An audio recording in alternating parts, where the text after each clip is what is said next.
Okay, now it comes to part 19 and 20. In here, we will learn or we will learn the properties of definite integrals. Then, in part 20, we'll learn the fundamental theorem of calculus. Okay, part 1, and use it to compute various definite integrals. So, in here, for the first part, for example, okay, which is question or part 19. This is in here, we can see the question in exercises 37 and 38. Assume that the integration from 1 to 3 of f of x dx is equal to 3, and the integration from 1 to 3 of g of x dx is equal to minus 2. So find the integration from 1 to 3 f of x plus g of x, and part b also. So in here, let's see how we can solve this question directly now. And here, this is a property in the integration, which is in the integration, if we have integration of a of x plus or minus b of x, okay, we can use the distributive property tx, okay. So we can use the distributive property. So for the integration over the summation and the subtraction. So this is equal to integration of ax dx plus or minus the integration of b of x dx. Also, if we have a constant, okay, which is, for example, if we have the integration of k multiplied by f of x dx, this is equal to, if we take the constant outside, even if it's definite or indefinite integration, whatever, f of x dx.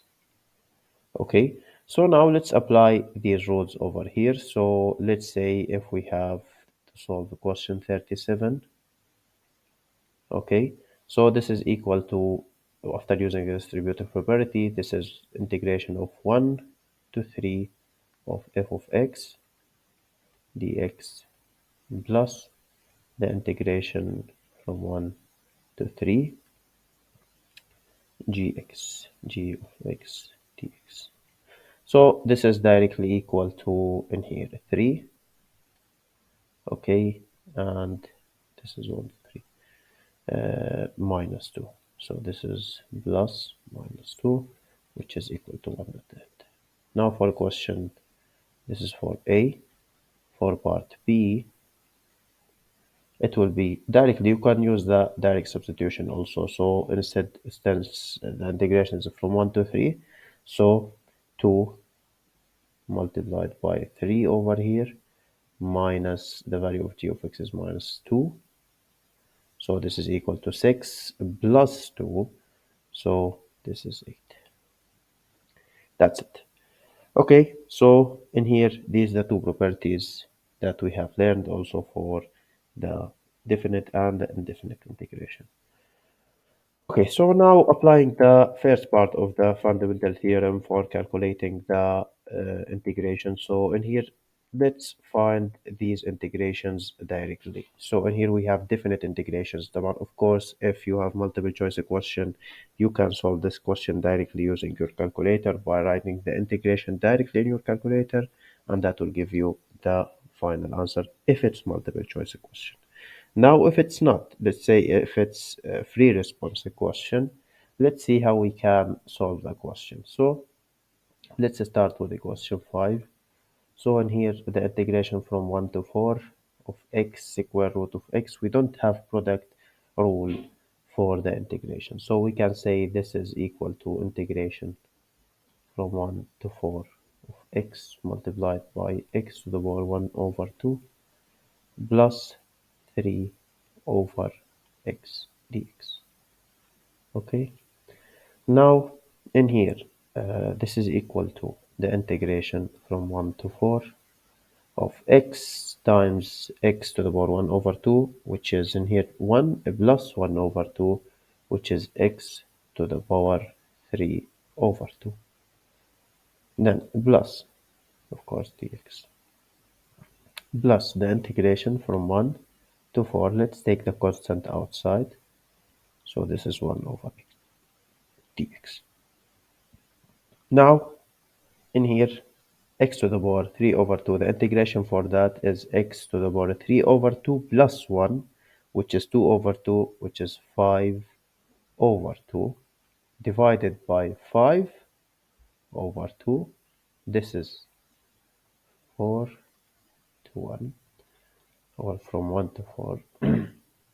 Then the 3, the integration of 1 over x is ln x, since the derivative of x is 1, and this is from 1 to 4 as well.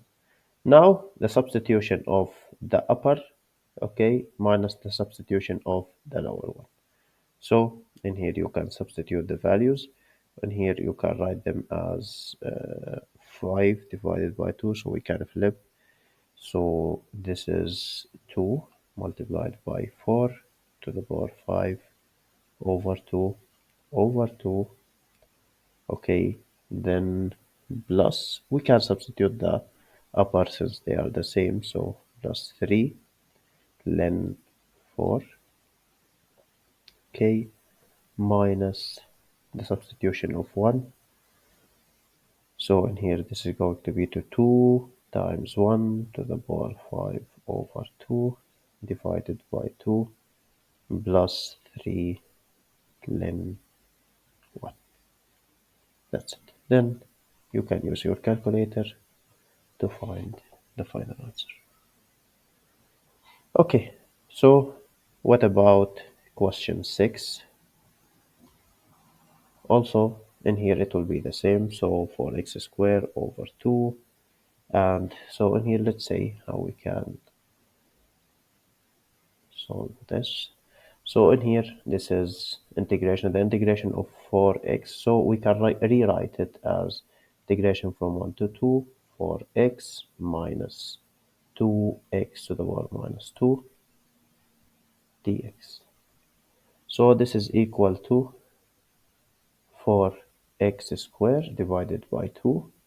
So in here we have 2 minus 2x to the power minus 1 plus minus 2 plus 1, sorry.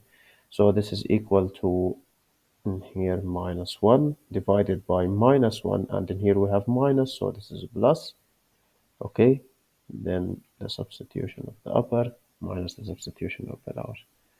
So in here we have 2 multiplied by 2 square plus 2 multiplied by 2 to the power minus 1.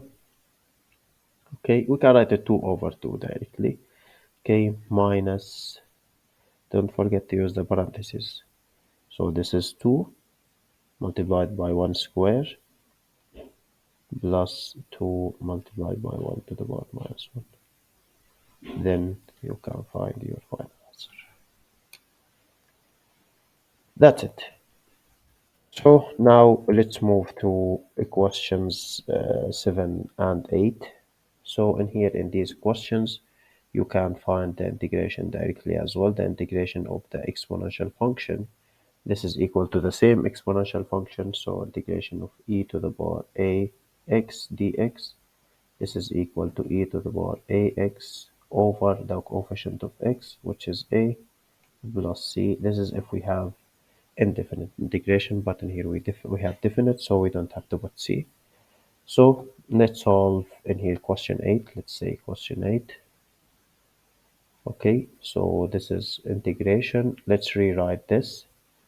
So we don't have quotient rule as definition, so I can use the distributive property of the numerator over the denominator.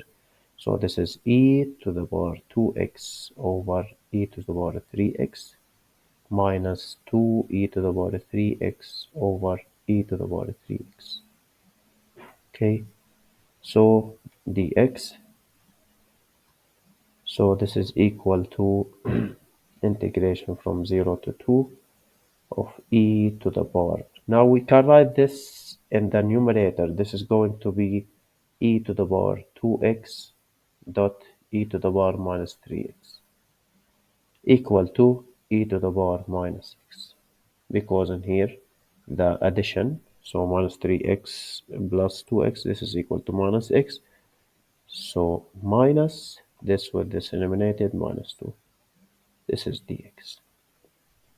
So now the integration is e to the power minus x over minus 1 minus 2x, then the substitution of the upper minus the substitution of the lower. So e to the power minus 2 over minus 1, okay, minus 2 multiplied by 2 minus e to the power 0 over minus 1 minus 2 multiplied by 0. Then just find the final answer. That's it. That's it. So next, inshallah, we will solve the rest of the questions. We will see how we can solve them. So see you in the next video.